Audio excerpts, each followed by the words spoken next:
have a question from the father of one of my students, a 10-year-old goalkeeper.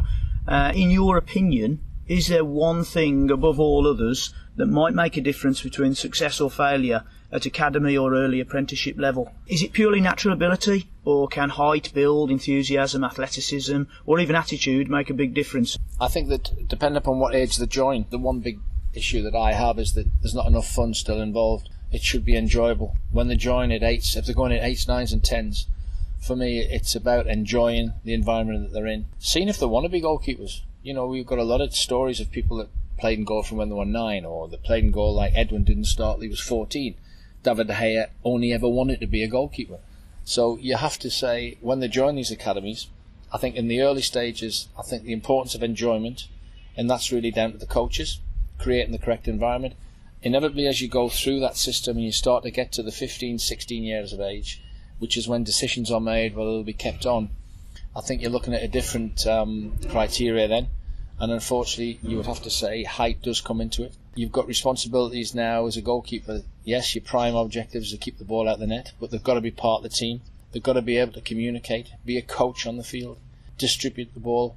So the role of the goalkeeper has changed. But in the end, unfortunately, when you get to that age group, at the top end, as I would call it, people do look and say, is he going to be big enough?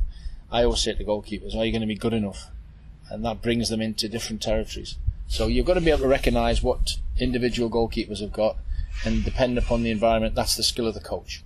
What are your opinions on parental sideline protocol? I think they've got it right within the community scheme. If they're a chartered club, the parents go one side, the coaching staff go the other. I think parents have to be part of the process. I always believe in a triangle: coach, parent, player. If you involve the parents in the process, I think you tend to find that the communication aspect on match day is more effective, i.e. by saying, look, we don't want you screaming and shouting at your kids.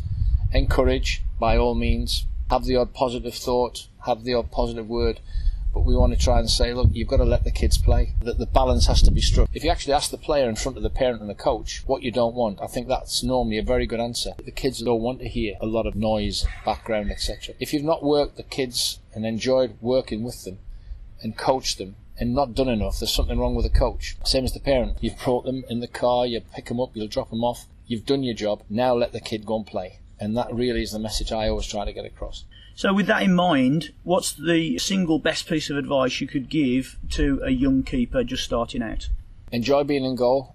That's your first and foremost job. And then start to develop understanding with your teammates. But enjoy it if you're starting out. It doesn't matter what level, what age. That enjoyment factor I keep coming back to.